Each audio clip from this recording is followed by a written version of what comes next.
मेरे गुरुदेव कहते हैं कि इस समग्र सृष्टि में सभी लोगों के समस्त दुखों के तीन कारण ही हैं। अज्ञान, अशक्ति और अभाव। जो इन तीनों कारणों को जिस सीमा तक अपने से दूर करने में समर्थ होगा वह उतना ही सुखी बन सकेगा। अज्ञान के कारण मनुष्य का दृष्टिकोण दूषित हो जाता है। वह सद्ज्ञान से अपरिचित होने के कारण उल्टा सीधा सोचता है और उल्टे काम करता है, अतः उलझनों में अधिक फंसता जाता है और दुखी बनता है। स्वार्थ, भोग, लोभ, अहंकार और क्रोध की भावनाएं मनुष्य को कर्तव्य विमुख करती हैं और वह दूरदर्शिता को छोड़कर क्षणिक, क्षुद्र एवं हीन बातें सोचता है तथा वैसे ही काम करता है। फलस्वरूप उसके विचार और कार्य पापमय होने लगते हैं और पापों का निश्चित परिणाम दुख ही है। अज्ञान के कारण वह अपने और दूसरे सांसारिक गतिविधियों के मूल हेतुओं को नहीं समझ पाता, फलस्वरूप असंभव आशाएं, तृष्णाएं, कल्पनाएं किया करता है। इस उल्टे दृष्टिकोण के कारण साधारण सी बातें उसे बड़ी दुखमय दिखाई देती हैं, जिसके कारण वह रोता चिल्लाता रहता है। प्रियजनों की मृत्यु, परिस्थितियों का उतार चढ़ाव स्वाभाविक है, पर अज्ञानी सोचता है कि मैं जो चाहता हूँ वही सदा होता रहे, प्रतिकूल बात सामने आए ही नहीं। इस असंभव आशा के विपरीत घटनाएं जब भी घटित होती हैं, तभी वह रोता चिल्लाता है। अज्ञान के कारण मनुष्य से भूलें भी अनेक प्रकार की होती हैं। इस प्रकार अनेक दुख मनुष्य को अज्ञान के कारण प्राप्त होते हैं। अशक्ति का अर्थ है निर्बलता। शारीरिक, मानसिक, सामाजिक, बौद्धिक एवं आत्मिक निर्बलता के कारण मनुष्य दुखी होता है। स्वास्थ्य खराब हो, बीमारी ने घेर रखा हो तो स्वादिष्ट भोजन, मधुर गीत संगीत, सुंदर दृश्य सब कुछ निरर्थक हैं। धन दौलत का कोई सुख उसे नहीं मिल सकता।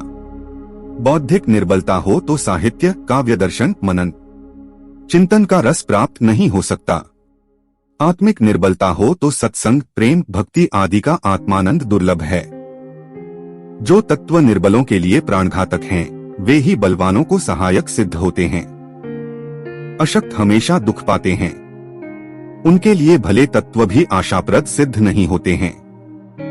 सर्दी जो बलवानों को बलवृद्धि प्रदान करती है, रसिकों को रस देती है, वह कमजोरों के लिए निमोनिया, गठिया आदि का कारण बन जाती है। अभावजन्य दुख अर्थात पदार्थों का अभाव होना। अन्न, वस्त्र, जल, मकान, पशु, भूमि, सहायक, मित्र, धन, औषधि, पुस्तक, शस्त्र, शिक्षक आदि के अभाव में विविध प्रकार की पीड़ाएं, कठिनाइयां भुगतनी पड़ती हैं। उचित आवश्यकताओं को कुचलकर मन मारकर बैठना पड़ता है और जीवन के महत्वपूर्ण क्षणों को मिट्टी के मोल नष्ट करना पड़ता है।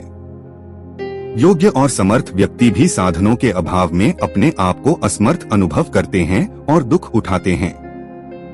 इन तीन दुखों को गायत्री की सूक्ष्म प्रकृति की तीनों धाराओं के सदुपयोग से मिटाया जा सकता है। ह्रीम अज्ञान को, श्रीम अभाव को, क्लीम अशक्ति को दूर करती है।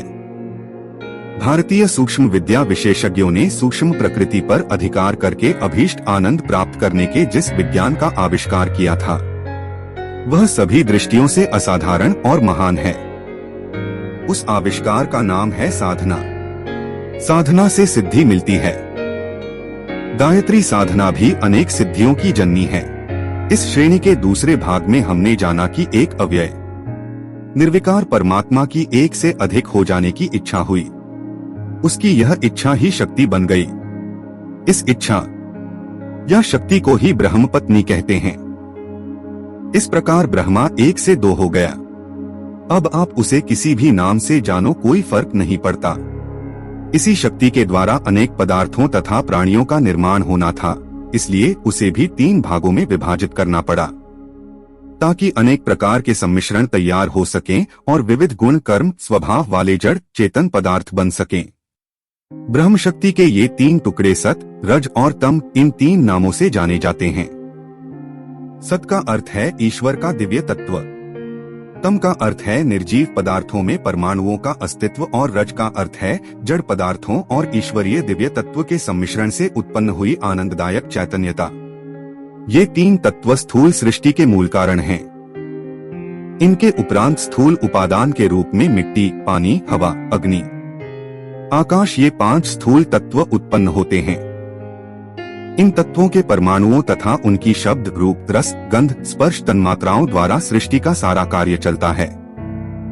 प्रकृति के दो भाग हैं, सूक्ष्म प्रकृति जो शक्ति प्रवाह के रूप में एवं प्राण संचार के रूप में कार्य करती है, वह सत, रज और तममयी है। स्थूल प्रकृति जिससे दृश्य पदार्थों का निर्माण एवं उपयोग होता है, वह परमाणुमयी है। यह मिट्टी, पानी, हवा आदि स्थूल पंचतत्वों के आधार पर अपनी गतिविधि जारी रखती है। एक ब्रह्म था, उसकी स्फुरना से आदिशक्ति का आविर्भाव हुआ। इस आदिशक्ति का नाम ही गायत्री है। सत जिसे ह्रीम या सरस्वती कहते हैं, रज जिसे श्रीम या लक्ष्मी कहते हैं और तम जिसे क्लीम या काली कहते हैं। वस्तुतः सत और तम दो ही विभाग हुए थे। इन दोनों के मिलने से जो धारा उत्पन्न हुई वह रज कहलाती है।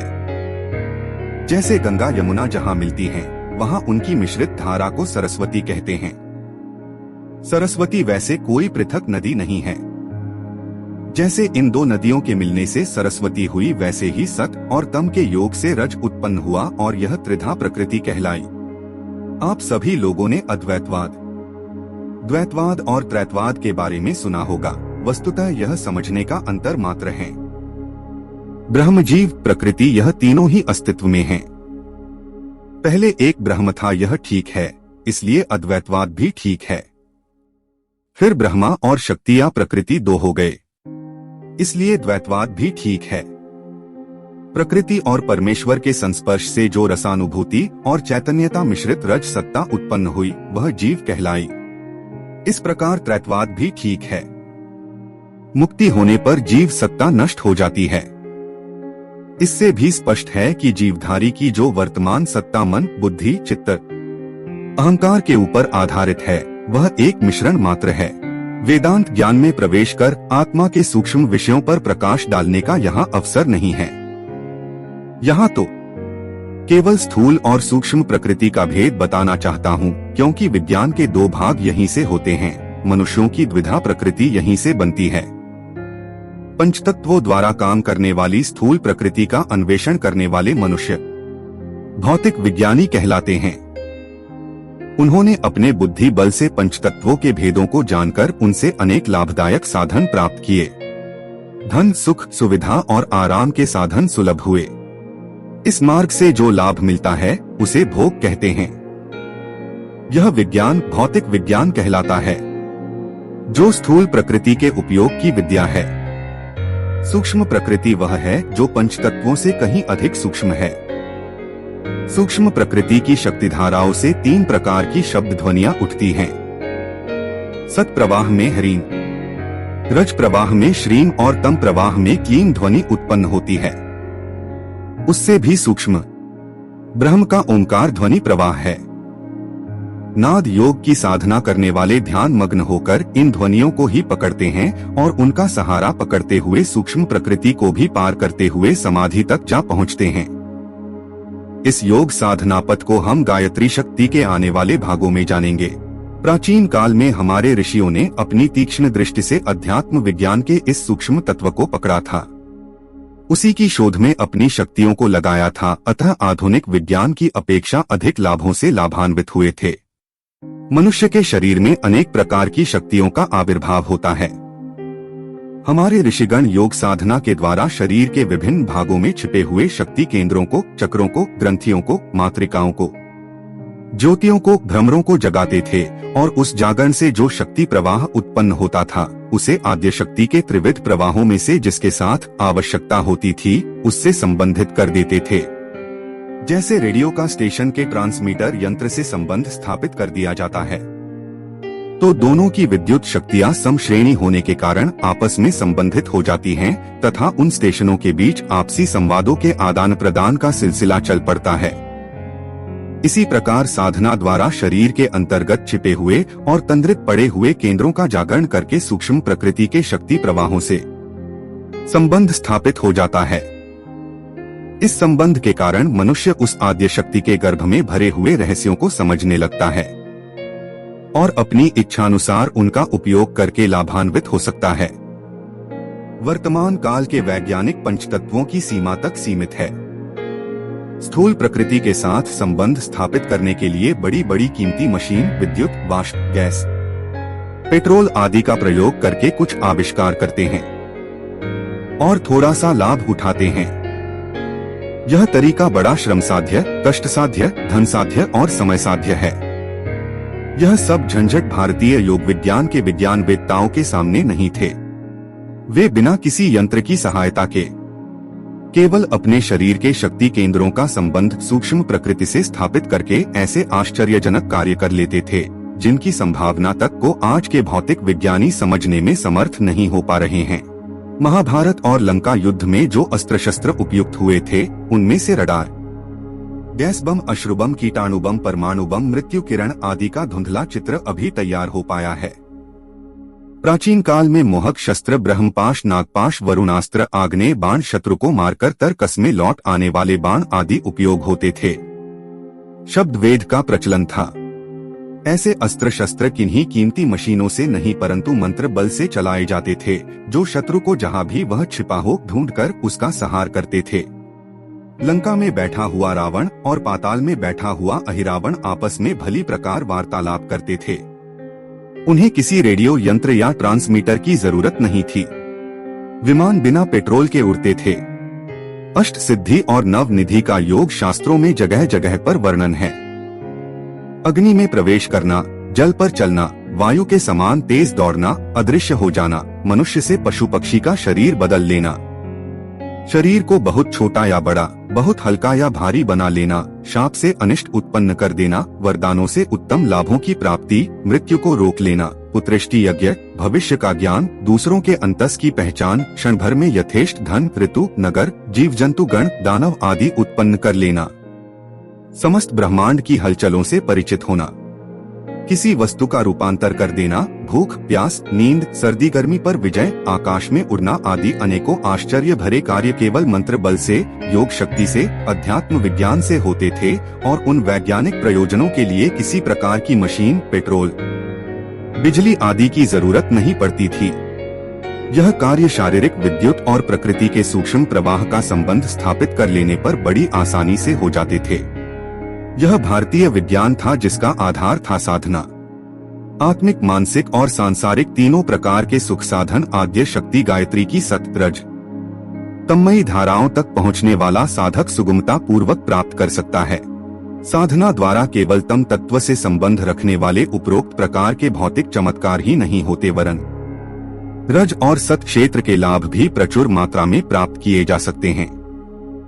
हानि, शोक, वियोग, आपत्ति, रोग, आक्रमण, विरोध, आघात आदि परिस्थितियों में पड़कर जहां साधारण मनोभूमि के लोग मृत्यु तुल्य मानसिक कष्ट पाते हैं, वहां आत्मशक्तियों के उपयोग की विद्या जानने वाला व्यक्ति विवेक, ज्ञान, वैराग्य, साहस और विश्वास के आधार पर इन कठिनाइयों को हंसते हंसते आसानी से काट लेता है और बुरी परिस्थितियों में भी अपने आनंद को बढ़ाने का मार्ग ढूंढ निकालता है। वह जीवन को इतनी प्रसन्नता के साथ बिताता है जैसा कि संपत्तिवान को भी नसीब नहीं हो सकता। जिसका शारीरिक और मानसिक स्वास्थ्य आत्मबल के कारण ठीक बना हुआ है, उसे अमीरों से भी अधिक आनंदमय जीवन बिताने का सौभाग्य अनायास ही प्राप्त हो जाता है। रज शक्ति का उपभोग जानने का यह लाभ भौतिक विज्ञान द्वारा मिलने वाले लाभों की अपेक्षा कहीं अधिक महत्वपूर्ण है। सत तत्व के लाभों का वर्णन करना तो किसी के भी शक्ति के बाहर है। ईश्वरीय तत्वों की जब आत्मा में वृद्धि होती है तो ऐसे लोग चाहे जीवित अवस्था में हो चाहे मृत अवस्था में, उन्हें जीवन मुक्ति, स्वर्ग, परमानंद, ब्रह्मानंद, आत्मदर्शन, प्रभु प्राप्ति, ब्रह्म निर्वाण, तुरीयावस्था, निर्विकल्प समाधि का सुख प्राप्त होता रहता है। यही तो जीवन का लक्ष्य है। इसे पाकर आत्मा परितृप्ति के आनंद में मग्न हो जाती है। यह तीनों ही वर्ग गायत्री की आद्य शक्ति के एक एक चरण के उपासक हैं। गायत्री को त्रिपदा कहा है। उसके 3 चरण हैं। यह त्रिवेणी उपर्युक्त तीनों ही प्रयोजनों को पूरा करने वाली है। जो लोग आत्मशक्ति को आद्य शक्ति के साथ जोड़ने की विद्या को जानते हैं, वे गायत्री रूपी सर्वशक्तिमयी माता से यथेष्ट लाभ प्राप्त कर लेते हैं। आत्मशक्ति का विश्वव्यापी गायत्री शक्ति से संबंध स्थापित करके सूक्ष्म प्रकृति की सभी हलचलों को जान सकते हैं और सूक्ष्म शक्ति और इच्छानुसार मोड़ने की कला विदित होने पर सांसारिक, मानसिक और आत्मिक क्षेत्र में प्राप्त हो सकने वाली सभी संपत्तियों को प्राप्त कर सकते हैं। जिस मार्ग से यह सब हो सकता है उसका नाम है साधना। परब्रह्म सर्वथा निर्विकार, निर्लेप, निरंजन, निराकार एवं गुणातीत है। वह ना किसी से प्रेम करता है ना ही द्वेष। वह केवल दृष्टा एवं कारण रूप है। उस तक सीधी पहुंच नहीं हो सकती, क्योंकि जीव और ब्रह्मा के बीच सूक्ष्म प्रकृति का सघन आच्छादन है। इस आच्छादन को पार करने के लिए प्रकृति के साधनों से ही कार्य करना पड़ेगा। मन, बुद्धि, चित्त, अहंकार, कल्पना, ध्यान, सूक्ष्म शरीर, षटचक्र, इष्टदेव की ध्यान प्रतिमा, भक्ति, भावना, उपासना, व्रत, अनुष्ठान, साधना, यह सभी तो माया निर्मित ही हैं। इन सबको छोड़कर ब्रह्म प्राप्ति किस प्रकार होनी संभव है? ब्रह्म प्राप्ति के लिए भी प्रतिमा मूलक आराधना का आश्रय लेना पड़ता है। गायत्री के आचरण में होकर पार जाने पर ही ब्रह्म का साक्षात्कार होता है। आत्म साक्षात्कार का अनुभव गायत्री के गर्भ में ही होता है। इसीलिए मुक्ति और ईश्वर प्राप्ति चाहने वाले भी मिश्रित ब्रह्म की अर्थात राधेश्याम, सीताराम, लक्ष्मी नारायण की ही उपासना करते हैं। निर्विकार ब्रह्म का सायुज्य तो तभी होगा जब ब्रह्म बहुत से एक होने की इच्छा करेगा और सब आत्माओं को समेटकर अपने में धारण कर लेगा। उससे पूर्व सब आत्माओं का स्वीकार ब्रह्म में ही सायुज्य हो सकता है। इस प्रकार गायत्री मिश्रित स्वीकार ब्रह्म ही हमारा उपास्य रह जाता है। उसकी प्राप्ति के साधन जो भी होंगे वे सभी सूक्ष्म प्रकृति गायत्री द्वारा ही होंगे। इसलिए ऐसा सोचना उचित नहीं कि ब्रह्म प्राप्ति के लिए गायत्री अनावश्यक है, वह तो अनिवार्य है। नाम से कोई उपेक्षा या विरोध करे यह उसकी इच्छा, पर गायत्री तत्व से बचकर अन्य मार्ग से जाना मुश्किल है। मंत्र विद्या को तो वैज्ञानिक भी मानते हैं। जीभ से जो भी शब्द निकलते हैं उनका उच्चारण कंठ तालु, मूर्धा, ओष्ठ, दंत, जिह्वामूल आदि मुख के विभिन्न अंगों द्वारा होता है। इस उच्चारण काल में मुख के जिन भागों से ध्वनि निकलती है उन अंगों के नाड़ी तंतु शरीर के विभिन्न भागों तक फैलते हैं। इस फैलाव क्षेत्र में कई ग्रंथियां होती हैं जिन पर उन उच्चारणों का दबाव पड़ता है। शरीर में अनेक छोटी बड़ी दृश्य ग्रंथियां होती हैं। योगी लोग जानते हैं कि उन कोशों में कोई विशेष शक्ति भंडार छिपा रहता है। विविध शब्दों का उच्चारण इन विविध ग्रंथियों पर अपना प्रभाव डालता है और इसके प्रभाव से उन ग्रंथियों का शक्ति भंडार जागृत होता है। मंत्रों का गठन इसी आधार पर हुआ है। गायत्री मंत्र में 24 अक्षर हैं, जिसका संबंध शरीर में स्थित ऐसी 24 ग्रंथियों से है जो जागृत होने पर सद्बुद्धि प्रकाशक शक्तियों को सतेज करती हैं। गायत्री मंत्र के उच्चारण से सूक्ष्म शरीर के 24 स्थानों को कंपन देता है और उससे एक ऐसी स्वर लहरी उत्पन्न होती है जिसका प्रभाव अदृश्य जगत के महत्वपूर्ण तत्वों पर पड़ता है। शब्दों का ध्वनि प्रवाह तुच्छ चीज नहीं है। शब्द विद्या के तज्ञ जानते हैं कि शब्द में कितनी शक्ति है और उसकी अज्ञात गतिविधि के द्वारा क्या क्या परिणाम उत्पन्न हो सकते हैं। शब्द को ब्रह्म खा गया है। ब्रह्म की स्फुरणा कंपन उत्पन्न करती है। वह कंपन ब्रह्म से टकराकर ओम ध्वनि के रूप में 7 बार ध्वनित होता है। इसी प्रकार वह ओंकार ध्वनि प्रवाह सृष्टि को चलाने वाली गति पैदा करता है। आगे चलकर उस प्रवाह में ह्रीम श्रीम क्लीम की 3 प्रधान सतरज तन्मयी धाराएं बहती हैं। तदुपरांत उसकी और भी शाखा प्रशाखाएं हो जाती है जो बीज मंत्र के नाम से पुकारी जाती हैं। यह ध्वनियां अपने अपने क्षेत्र में सृष्टि कार्यों का संचालन करती हैं। इस प्रकार सृष्टि का संचालन कार्य शब्द तत्व द्वारा होता है। ऐसे तत्व को तुच्छ नहीं कहा जा सकता। गायत्री की शब्दावली भी ऐसे चुने हुए श्रृंखलाबद्ध शब्दों से बनाई गई है जो क्रम और गुंफन की विशेषता के कारण एक अद्भुत ही शक्ति प्रवाह उत्पन्न करती है। दीपक राग गाने से बुझे हुए दीपक जल उठते हैं। मल्हार राग गाने से वर्षा होने लगती है। वेणुनाद सुनकर सर्प लहराने लगते हैं। सैनिकों के कदम मिलाकर चलने की शब्द ध्वनि से लोहे के पुल तक गिर सकते हैं, इसलिए पुलों को पार करते समय सेना को कदम न मिलाकर चलने की हिदायत दी जाती है।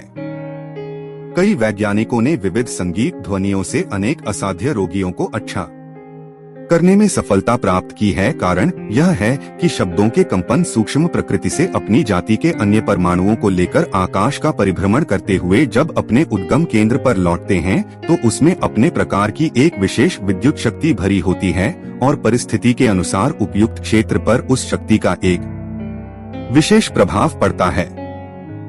मंत्रों द्वारा विलक्षण कार्य होने का भी यही कारण है। गायत्री मंत्र द्वारा भी इसी प्रकार शक्ति का आविर्भाव होता है।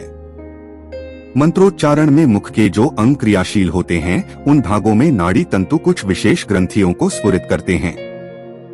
उनमें स्फुरण होने से एक वैदिक छंद का क्रमबद्ध प्रवाह आकाश तत्व में फैलता है और अपनी कुछ क्षणों में होने वाली विश्व परिक्रमा से वापस आते आते एक स्वजातीय तत्वों की सेना साथ ले आता है जो अभीष्ट उद्देश्य की पूर्ति में बड़ी सहायक होती है। शब्द के शक्तिमान कंपनों का पंच भौतिक प्रवाह और आत्मशक्ति की सूक्ष्म प्रकृति की भावना एवं साधना के आधार पर उत्पन्न किया गया संबंध, यह दोनों कारण गायत्री शक्ति को ऐसा बलवान बनाते हैं जो साधकों के लिए दैवी वरदान सिद्ध होता है। गायत्री मंत्र को और भी अधिक सूक्ष्म बनाने वाला कारण है साधक का श्रद्धामय विश्वास। रामायण में तुलसीदास जी ने लिखा है, भवानी शंकरो वंदे श्रद्धा विश्वास रूपिणो, अर्थात मैं उस भवानी और शंकर को प्रणाम करता हूँ जो श्रद्धा और विश्वास के रूप से मुझ में विराजमान है। एकलव्य, कबीर आदि ऐसे अनेक उदाहरण हैं जिससे प्रकट है कि गुरु द्वारा नहीं केवल अपनी श्रद्धा के आधार पर गुरु द्वारा प्राप्त होने वाली शिक्षा से भी अधिक प्राप्त हो सकता है। जब साधक श्रद्धा और विश्वास पूर्वक आराधना करता है तो शब्द विज्ञान और आत्म संबंध दोनों की महत्ता से युक्त गायत्री का प्रभाव और भी अधिक हो जाता है और वह एक अद्वितीय शक्ति सिद्ध होती है। आप स्क्रीन पर देख रहे हैं कि गायत्री के प्रत्येक अक्षर का किस किस स्थान से संबंध है। उन स्थानों पर कौन से यौगिक ग्रंथ चक्र हैं। गायत्री इन 24 शक्तियों को साधक में जागृत करती है। यह गुण इतने महत्वपूर्ण हैं कि इनके जागरण के साथ साथ अनेक प्रकार की सिद्धियां और संपन्नता प्राप्त होना आरंभ हो जाता है। कई लोग समझते हैं कि यह लाभ अनायास कोई देवी देवता दे रहा है। इसका कारण यह है कि वे अपने अंदर हो रहे सूक्ष्म तत्वों की प्रगति और परिणति को देख और समझ नहीं पाते। यदि वे समझ पाए कि उनकी साधना से क्या क्या सूक्ष्म प्रक्रियाएं हो रही हैं, तो यह समझने में देर न लगेगी कि यह सब कुछ कहीं से अनायास ही नहीं हो रहा है, वरन आत्मविद्या की सुव्यवस्थित वैज्ञानिक प्रक्रिया का ही यह परिणाम है। गायत्री साधना कोई अंधविश्वास नहीं, एक ठोस वैज्ञानिक सत्य है और उसके द्वारा लाभ भी सुनिश्चित ही होते हैं।